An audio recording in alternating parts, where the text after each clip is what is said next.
உங்கள் பிள்ளைகள் 6 முதல் 12ஆம் வகுப்பு வரை சிபிஎஸ்இ ஸ்டேட் போர்டில் படிக்கிறார்களா? அவர்களை அதிக மதிப்பெண் வாங்க வைக்க ஈசி வழி Chanakya international academy coaching centre for all subjects 7823910123 ciacademy21@gmail.com.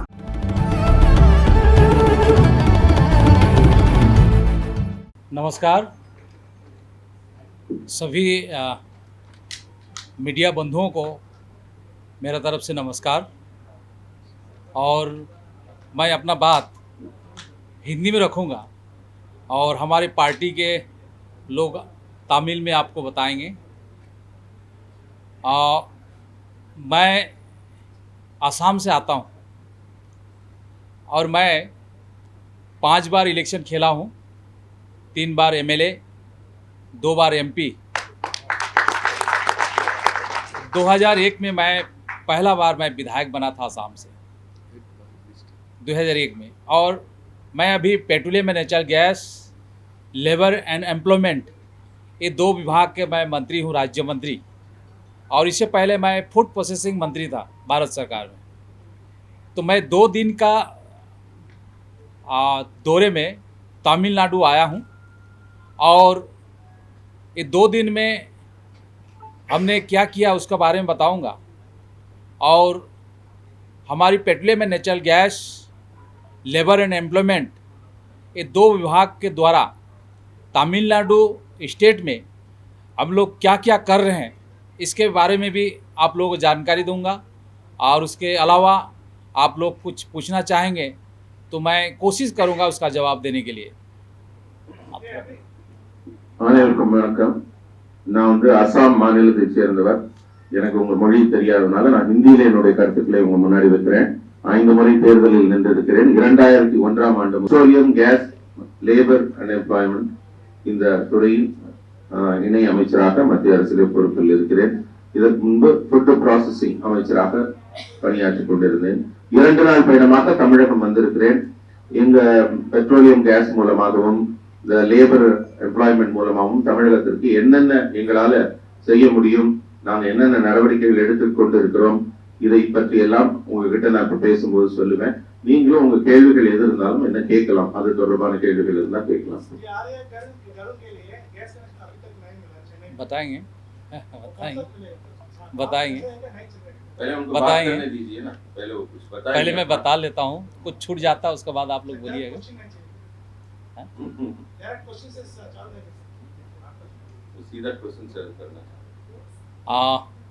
मैं तो बोलूँगा लेकिन उसका एक कॉपी मैं इंग्लिश में बना के लाया हूँ, उसको भी मैं डिस्ट्रीब्यूट कर दूँगा। आप लोग उसको भी देख के आप फिगर भी आप लोग देख सकते हैं।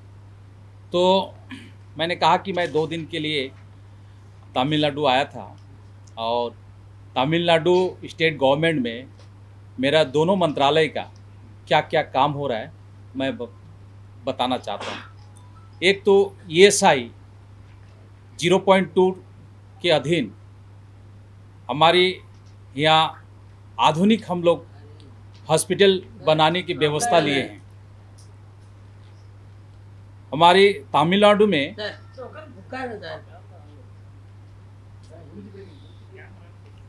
बोलेंगे क्या? No problem. ESI 0.2 आधारित आधुनिक हॉस्पिटल बनाने के लिए हम व्यवस्था लिए हैं तमिलनाडु में। 2 நாள் பயணமாக எங்க 2 துறைகள் சார்பிலும் நாங்கள் இங்க வந்திருக்கோம். முதல்ல தமிழகத்துல ஒரு ESI 0.2 அதுல ஒரு சர்வதேச தரம் வாய்ந்த ஒரு மருத்துவமனை அமைப்பதற்கான பணிகள் தொடங்கியிருக்கோம். तमिलनाडु में 2 ESI हॉस्पिटल और 8 ESI हॉस्पिटल और 228 डिस्पेंसरी और एक डिस्पेंसरी कम ब्रांच ऑफिस DCBO अभी है यहाँ। தமிழ்நாட்டில் ஏற்கனவே 2 முழுமையான ESI மருத்துவமனையும் 8 அடுத்த கட்ட மருத்துவமனையும் 2028 டிஸ்பென்சரிகளும் ஒரு டிஸ்பென்சரி கம் ஆபீஸும் இயங்கிக் கொண்டிருக்கின்றன. तमिलनाडु स्टेट में 36 डिस्ट्रिक्ट में ESI योजना चल रहा है। தமிழ்நாட்டுல 36 மாவட்டங்கள்ல இந்த மருத்துவமனைக்கான ஏற்பாடுகள் நடைபெற்றுக் கொண்டிருக்கின்றன. மருத்துவமனைகள் நடைபெற்றுக் கொண்டிருக்கின்றன.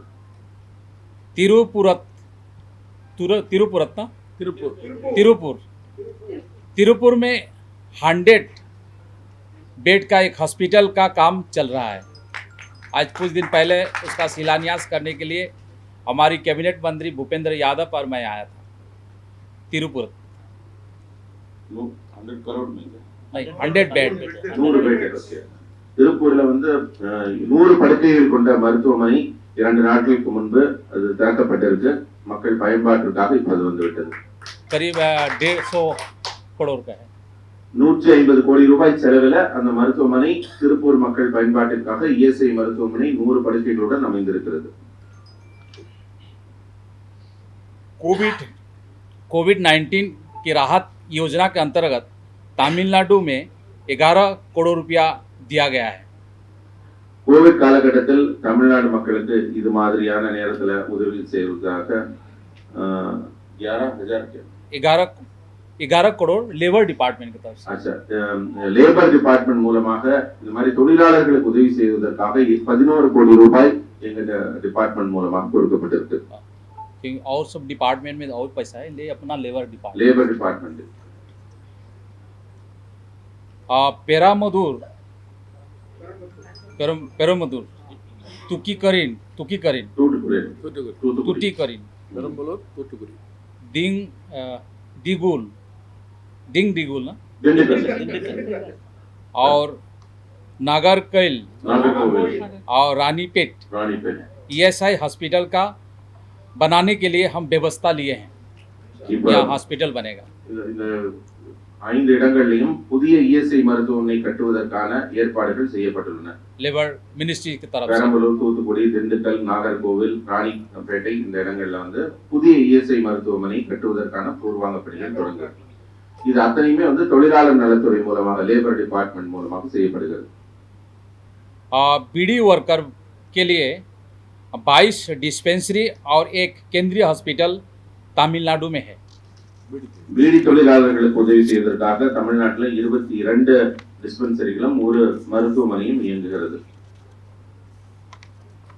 तमिलनाडु में आत्मनिर्भर भारत रोजगार योजना के अधीन 787 करोड़ दिया गया है। ஆத்மநிர்பர் பாரத் திட்டத்தின் மூலமாக தமிழ்நாட்டில் வந்து 787 கோடி ரூபாய் ஒதுக்கப்பட்டுள்ளது. நிதி हाँ दे दिया। இவருடைய துறையில் மட்டும் லேபர் அண்ட் எம்ப்ளாய்மெண்ட் இந்த துறையில் மட்டும் ஒதுக்கப்பட்டிருக்கு. हम ई श्रम कार्ड बना रहे हैं और अभी तक ई श्रम कार्ड पूरा भारत में करीब 28 करोड़ हम लोग बनाए हैं। இந்தியாவில் இ ஸ்ரம் கார்டு 18 கோடி இதுவரைக்கும் எங்களால் கொடுக்கப்பட்டிருக்கு. 28 करोड़ बनाए हैं और तमिलनाडु में अभी तक 80 लाख बनाया गया है। தமிழ்நாடு 80 லட்சம் இதுவரைக்கும் கொடுக்கப்பட்டிருக்கு இ ஸ்ரம் கார்டுகள். மொத்த இந்தியாவில் 28 கோடி கொடுக்கப்பட்டிருக்கிறது. लेकिन ये बहुत कम है और हम चाहते हैं यहाँ का सरकार सहयोग करे और हमारी NGO भी सहयोग करे, क्योंकि हमें जो टारगेट है टारगेट से बहुत कम है। सिर्फ 80 लाख ही बनाया गया है और हमारे यहाँ करीब हो सकता, मुझे मेरा पास अभी है नहीं, लेकिन 2 करोड़ शायद यहाँ हमें कार्ड बनाना है। அதாவது தமிழ்நாட்டில் வந்து கொடுக்கப்பட்டிருக்கும் 80 லட்சம் அட்டைகள் வந்து மிகவும் குறைவானது. எங்க டார்கெட்டோட ரொம்ப ரொம்ப குறைவானது. இதற்கு இங்க இருக்கிற மாநில அரசின் ஒத்துழைப்பு கொடுத்தால்தான் எல்லா மக்களுக்கும் எங்களால் கொண்டு சேர்க்க முடியும்.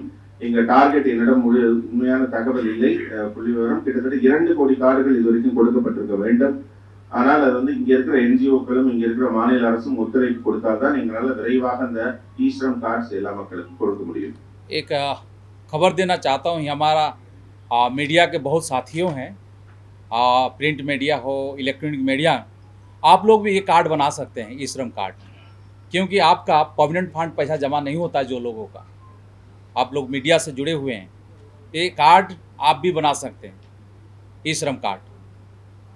ஈஸ்ரம் கார்டு வந்து வெறும் தொழிலாளர்கள் என்றால் அவர்களுக்கு தொழிற்சாலையில் வேலை செய்யறவங்களுக்கு மட்டும் இல்ல, இங்க இருக்க பத்திரிகை நண்பர்கள் அத்தனை பேருமே அந்த ஈஸ்ரம் கார்டை பெற தகுதியானவர்கள் தான். இந்தியா முழுக்க பல இதுல வந்து பத்திரிகையாளர்கள் இந்த ஈஸ்ரம் கார்டை பெற்று பயனடைந்து கொண்டிருக்கிறார்கள். உங்க மாநிலத்தில் இந்த அவேர்னஸ் இருக்கா பாருங்க, நீங்க ஒவ்வொருத்தரும் ஈஸ்ரம் கார்டு பெற தகுதியானவர்கள். ये कार्ड बनाने से क्या फायदा है? ई श्रम कार्ड बनाने के लिए 3 प्रमाण पत्र चाहिए, टेलीफोन नंबर, आधार कार्ड और बैंक अकाउंट। ये कार्ड कॉमन सर्विस सेंटर में बनाया जाता है, जिसको हम लोग सीजीएस कहते हैं। और ये कार्ड बनने के बाद ईश्वर ना करे कोई कारण से एक्सीडेंट हो जाता है तो परिवार को 2 लाख रुपया मिलेगा, और घायल हो जाता है तो 1 लाख रुपया मिलेगा। और ये कार्ड बनाने में 1 पैसा देने की जरूरत नहीं है। ஈஸ்ரம் கார்டுனால என்ன பயன் அப்படின்னு நீங்க தெரிஞ்சுக்கணும்னு நினைச்சீங்கன்னா, அந்த பயன் வந்து அந்த பயனாளிகள் இந்த அட்டை வைத்திருப்பவர்களுக்கு கடவுளால் அவங்க நன்றாக இருக்க வேண்டும். ஏதாவது ஒரு தவிர்க்க முடியாத ஒரு ஆக்சிடென்ட்ல அவங்க சிக்கி கொண்டு உயிரிழப்பு ஏற்பட்டால் 2 லட்சம் ரூபாய் கொடுக்கப்படும். காயமடைந்தால் 1 லட்சம் கொடுக்கப்படும். இதுக்கு telephone number, Aadhaar card, bank account கொடுத்தால் போதும். வேற 1 பைசா யாருக்கும் கொடுக்க வேண்டாம். இந்த அட்டையினால இவ்வளவு பெரிய பலன் கிடைக்கிறது. ये कार्ड के साथ और एक योजना भी जोड़ दिया गया है, जिसका नाम है प्रधानमंत्री श्रम योगी मानधन योजना। प्रधानमंत्री श्रम योगी मानधन योजना एक कार्ड के साथ जुड़ा हुआ है। अगर कोई व्यक्ति जिसका उम्र 18 साल से 40 साल है और वो 60 साल के बाद उनको 3000 रुपया पेंशन मिलेगा, ऐसी व्यवस्था भी कार्ड में है। இந்த அட்டையில இன்னொரு கூடுதலாக ஒரு திட்ட பயனும் இணைக்கப்பட்டிருக்கு. அது பிரதான் மந்திரி யோகி மான்தன் யோஜனா அப்படிங்கிற பெயர் உள்ள அந்த திட்டம். அது என்னன்னா பென்ஷன் திட்டங்க. அந்த பென்ஷன் திட்டப்படி பாத்தீங்கன்னா 18ல இருந்து 40 வயது உடையவர்கள் இந்த அட்டையை வைத்திருந்தார்கள் என்றால் அவங்க 60 வயது ஆன பிறகு மாதம் அவர்களுக்கு 3000 ரூபாய் பென்ஷன் கொடுக்கப்படும்.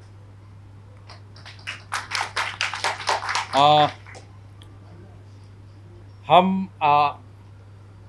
उजाला योजना के तहत भारत के जो हमारे महिलाएं हैं उनको हम गैस कनेक्शन दे रहे हैं उजाला योजना के तहत। और आप लोगों को मालूम है 2016 में भारत का प्रधानमंत्री बलिया से ये योजना को शुरू किए थे और 8 करोड़ दिया गया था। जब हम मंत्री बने और हमारी हरदीप सिंह मंत्री बनने के बाद हम लोगों ने पहले तो 8 करोड़ दिया गया था, अभी हम 1 करोड़ मतलब 9 करोड़ महिलाओं को उजाला योजना के तहत एलपीजी कनेक्शन हम लोग दे रहे हैं। कल भी मैं चेन्नई में एक पेट्रोल पंप में कुछ महिलाओं को एलपीजी कनेक्शन हम लोग डिस्ट्रीब्यूट किए हैं उजाला योजना का। अभी तक हमारी तमिलनाडु स्टेट में 19 लाख महिला इस योजना का लाभ ले चुके हैं। 19 लाख உஜாலா யோஜனா. உஜ்வாலா யோஜனா திட்டம் வந்து ரொம்ப பிரபலமான திட்டம். பெண்களுக்கு வந்து மிகப்பெரிய உதவிகரமான ஒரு திட்டம். அது நம்ம பாரத பிரதமர் அவர்கள் பலியாவில் தொடங்கி 2016 தொடங்கி வைத்தார். அப்போது 8 கோடி மகளிருக்கு இதுவரை இந்த திட்ட பயன்கள் சென்றடைந்திருந்தன. நான் இந்த துறையில் பொறுப்பேற்ற பிறகு மேலும் 1 கோடி பெண்களுக்கு இந்த திட்டத்தை கொண்டு சேர்த்து இருக்கிறோம். இப்ப நேற்று கூட நான் வந்து கலந்து கொண்ட ஒரு கூட்டத்திலே பெட்ரோல் பங்க்ல தமிழ்நாட்டில் கூட நாங்க வந்து இந்த திட்டத்தை வந்து நடத்திட்டு இருந்தோம். நிறைய பேருக்கு நாங்க எல்பிஜி கனெக்ஷன் கொடுத்தோம். இதுவரை தமிழகத்தில் 19 லட்சம் இணைப்புகள் கொடுக்கப்பட்டுள்ளன. இலவசமாக உஜ்வாலா திட்டத்தின் கீழே எரிவாயு இணைப்பு கொடுக்கப்பட்டுள்ளது. IOCL के द्वारा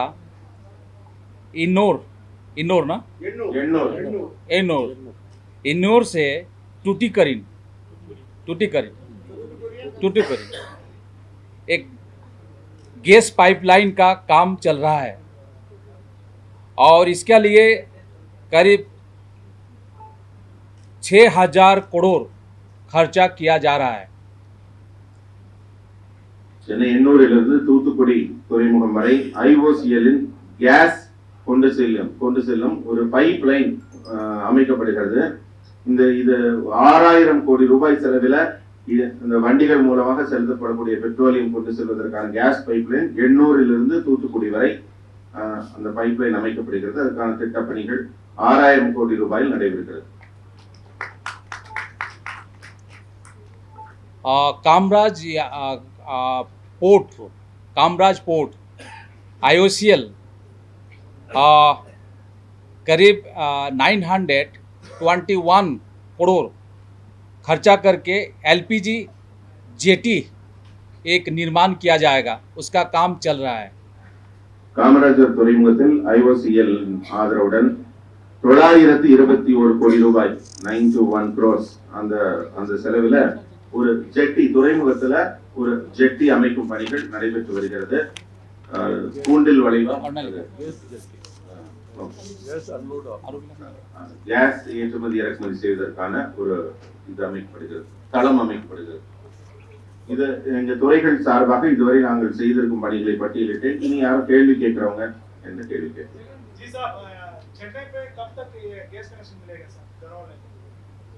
कौन सा गैस? पाइपलाइन गैस की बात कर रहे हैं.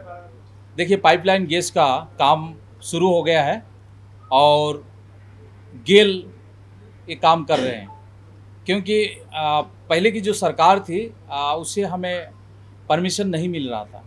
अभी सरकार परमिशन दे दिया गया है. हाँ, उस समय कोई कारण से परमिशन नहीं मिल रहा था, लेकिन अभी परमिशन मिला है और कल गेल के साथ भी हमारी एक मीटिंग हो गई है और उन्हें कहा कि हम काम शुरू कर दिए हैं. और हम आशा रखते हैं, हमारे भारत के प्रधानमंत्री का भी इच्छा है कि हम जल्द पूरा भारत में पाइपलाइन के द्वारा लोगों को घर तक हम गैस पहुंचाएं. लेकिन पहले हम छोटे छोटे जो शहर है उसमें हम पाइपलाइन के द्वारा हम गैस पहुंचाएंगे. उनका बाद बड़े बड़े छोटे छोटे जो गांव हैं वहां तक पहुंचेगी. उसी तरह से नॉर्थ ईस्ट में आप लोग मालूम है, कई अगर नॉर्थ ईस्ट गए हैं तो ईटानगर ऐसे जगह है वहाँ गाड़ी जाना मुश्किल है. अब रोड भी बन गया है. अब ईटानगर तक भी पाइपलाइन गैस हम बिछाएंगे गेल के द्वारा. हम मेघालय शिलंग तक गैस लाइन बैठाएंगे. इस तरह से काम भी हम नॉर्थ ईस्ट में भी शुरू कर दिए हैं. उसी तरह भारत के हर एक जगह हमारी गेल अपना काम शुरू कर दिया है. और आपका तमिलनाडु में भी हम चाहते हैं खूब जल्द हमारी हर एक शहर के साथ जुड़ जाए पाइपलाइन गेल का और घर घर गैस पहुँचे. क्योंकि सिलेंडर के द्वारा जब हम गैस पहुँचाते हैं तो क्या होता है, अचानक गैस ख़त्म हो गया, घर में महिला रहते हैं तो तकलीफ़ होता है. इसलिए हर एक शहर से लेटर चिट्ठी भी आता है हमारा मंत्रालय में, हमारे शहर में कब गैस लाइन पहुँचेगी. इस तरह से पहुँचते हैं. इसलिए हम लोग अपनी गेल के द्वारा हर एक शहर में पाइपलाइन गैस देने के लिए हम लोग विचार कर चुके हैं और आशा रखते हैं हमारी तमिलनाडु में पहले हम बड़े बड़े जो शहर है उसमें हम गैस पाइपलाइन पहुंचाएंगे. கேஸ் எப்ப சிலிண்டர் மூலமா கொடுக்கப்படுது, எப்ப குழாய் மூலம் வீடுகளுக்கு எல்பிஜி கேஸ் கொடுக்கப்படுமாங்கிறது கேள்வி. பாரத பிரதமர் அவர்கள் இந்தியா முழுமைக்கும் இருக்கிற ஒவ்வொரு சிறிய கிராமமும் இது மாதிரி சிலிண்டர் மூலமா இல்லாமல் குழாய் மூலம் இணைக்கப்படணுங்கிறாரு. ஏன்னா சிலிண்டர் தீர்ந்து போயிடும், புதிய சிலிண்டர் கிடைக்க தாமதமாகும், முக்கியமான நேரத்துல பெண்கள் சிரமப்படக்கூடாதுங்கிறதுனால ஒவ்வொரு சிறிய கிராமத்தில் இருக்கும் ஒவ்வொரு வீடுக்கும் இந்த குழாய் மூலம் கேஸ் கனெக்ஷன் கொடுக்கணும்ன்ற திட்டத்துல பிரதமர் உறுதியாக இருக்கிறார். நாங்க GAIL gas authority of India limited நிறுவனத்தின் மூலமாக இதை இந்தியா முழுமைக்கும் அவங்க தான் இம்ப்ளிமெண்டிங் ஏஜென்சி, அவங்க இணைப்பு கொடுத்துட்டு இருக்காங்க. தமிழகத்தில் எங்களுக்கு மாநில அரசின் பர்மிஷன் இப்பதான் கிடைச்சிருக்கு. அதனால இனிமே அந்த பணியை நாங்க விறுவிறுன்னு தொடங்குவோம். இதை 2 நாட்கள் முன்பு தான் கெயில் அத்தாரிட்டியோட நான் பேச்சுவார்த்தை நடத்தி இருக்கிறேன். முதல்ல பெரிய நகரங்கள் எல்லாம் தமிழகத்தில் இணைக்கப்படும், குழாய் மூலம் இணைக்கப்படும். அதனால வெகு விரைவில் தமிழகத்தில் இருக்கக்கூடிய அனைத்து இல்லங்களிலும் சிலிண்டர் சப்ளை இல்லாமல் குழாய் மூலம் இதை இணைப்பதற்கான பணிகள் தொடங்கிவிடும்.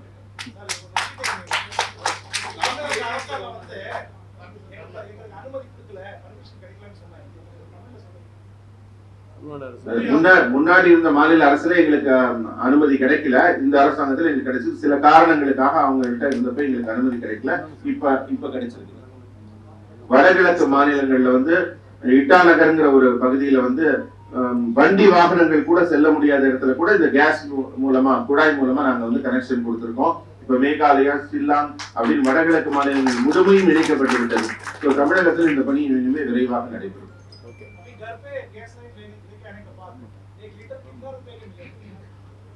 देखिए अप डाउन होते रहता है रेट, इसलिए अभी मैं यहाँ बैठ के अभी बता नहीं सकता हूँ।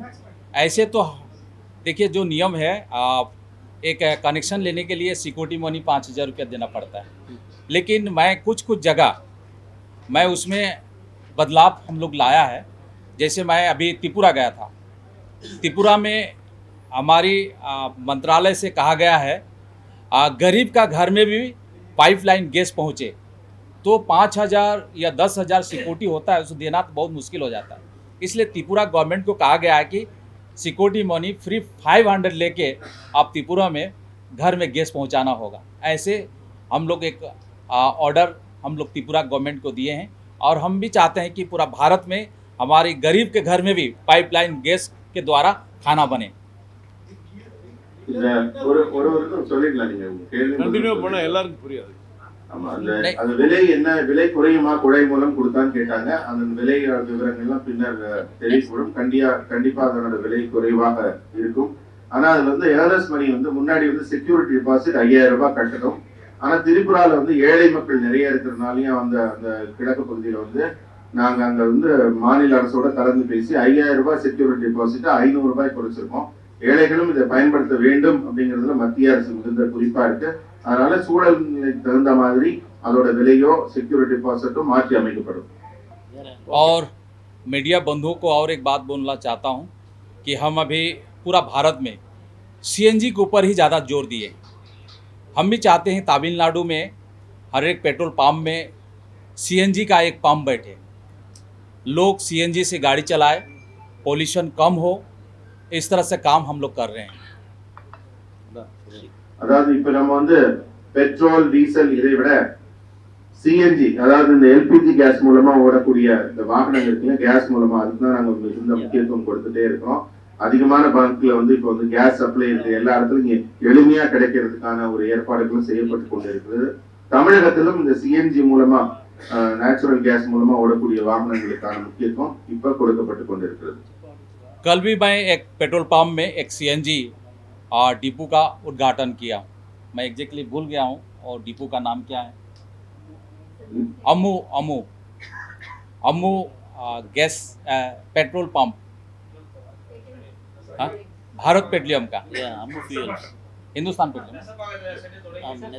நேற்று நெசப்பாக்கத்துல வந்து அம்மு பெட்ரோல் பங்க்ல வந்து சிஎன்ஜி, ஏற்கனவே வெறும் பெட்ரோல் டீசல் விற்பனை மையத்துல வந்து இப்ப சிஎன்ஜி விற்பனை மையம் தொடங்கப்பட்டிருக்கு.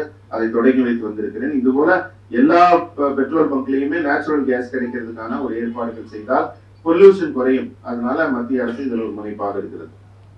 खूब जल्द हम तमिलनाडु में और पेट्रोल पंप और डीजल पंप के लिए हम एक एडवर्टाइजमेंट हम लोग जारी करेंगे। नया தமிழ்நாட்டில் இன்னும் கூடுதலான பெட்ரோல் பங்குகள் பெட்ரோல் டீசல் விற்பனை மையங்கள் அமைப்பதற்கான ஒரு டெண்டர் மிக விரைவில் வெளிவாக இருக்கிறது. இன்னும் நிறைய புதிய பெட்ரோல் பங்குகளுக்கான உரிமம் கொடுப்பதற்கான பணிகள் தொடங்கப்பட்டிருக்கு.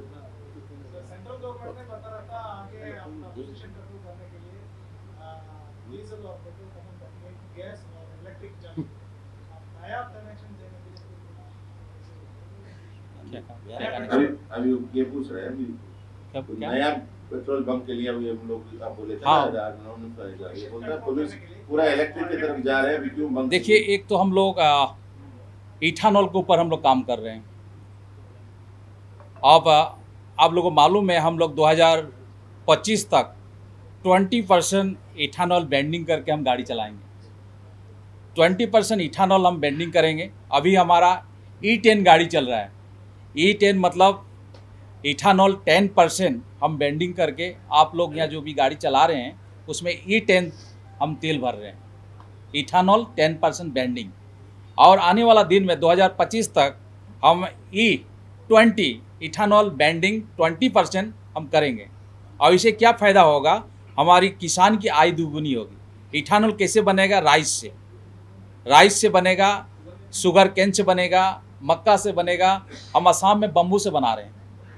2023 में आप न्यूज़ में पढ़िएगा, मैं असम से आता हूँ, नुमलीगढ़ रिफाइनरी में हमारा प्रोजेक्ट करीब कंप्लीट हो गया 2023 में हम उसको कमीशन उद्घाटन करेंगे। और ये टेक्नोलॉजी जो है वो हम फिनलैंड से लेके आए हैं, क्योंकि नॉर्थ ईस्ट में बहुत ज़्यादा बम्बू होता है। पहले दो पेपर मिल था आसाम में, बंद हो गया और बम्बू का किसान के बीच में हाहाकार लग गया।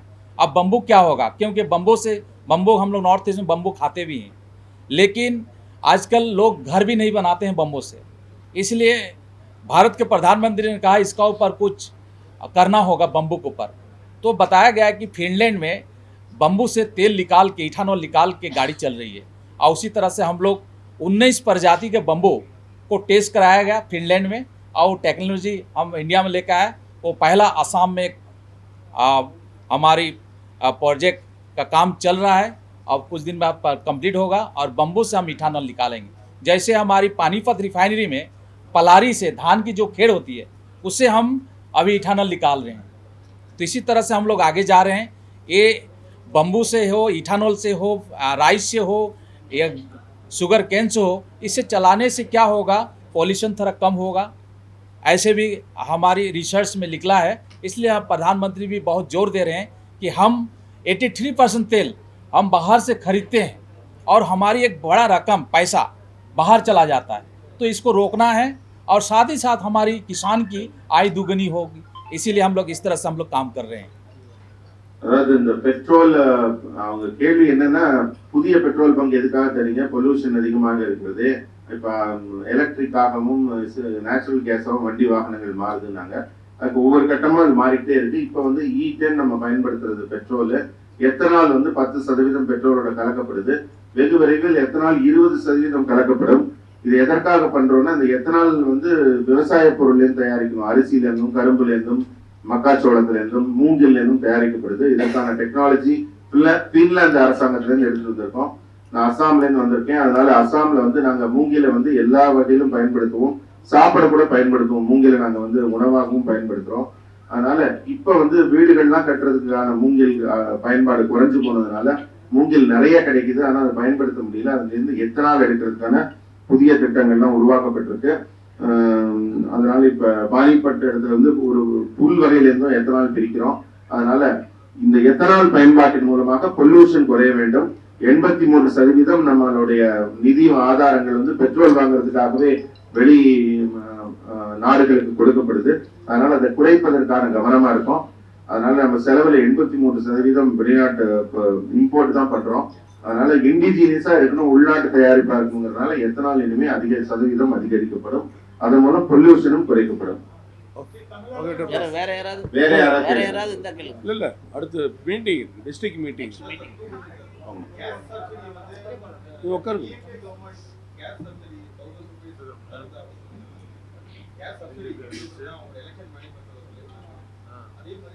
Cylinder 100 rupees.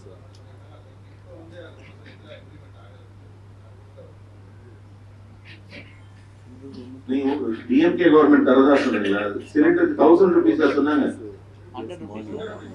3 ரூபாய் குறைக்கிறதா சொன்னாங்க. அது அமைச்சரோட கருத்து என்னன்னு கேக்குறீங்களா? இல்ல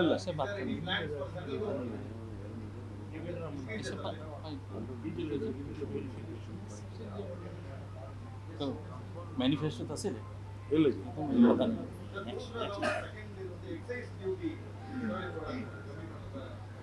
எக்ஸைஸ் டியூட்டி எதுலங்க?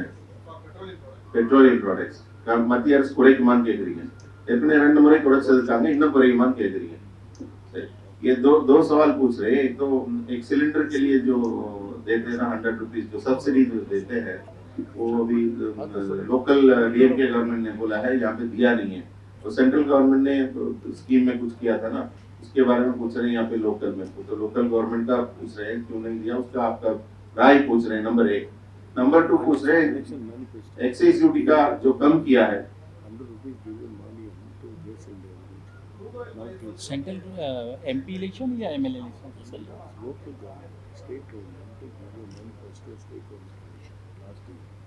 हमने बीजेपी ना हमने नहीं किया। अच्छा, उन्होंने वो किया है, सरकार को वो पूछना वो होगा। बताएंगे। ये दूसरा सवाल पूछ रहे हैं सेंट्रल गवर्नमेंट ने जो एक्साइज ड्यूटी कम किया ना, और कम होगा क्या पेट्रोल गैस? देखिए अभी तो नहीं होगा।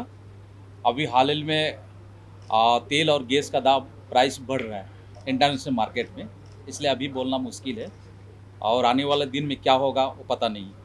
और दूसरी बात है, जिसने कहा कि इलेक्शन में यहाँ के जो स्टेट गवर्नमेंट है उसका मैनिफेस्टो में क्या था ये मैं बोल नहीं सकता हूँ, वो उस गवर्नमेंट का पूछना होगा।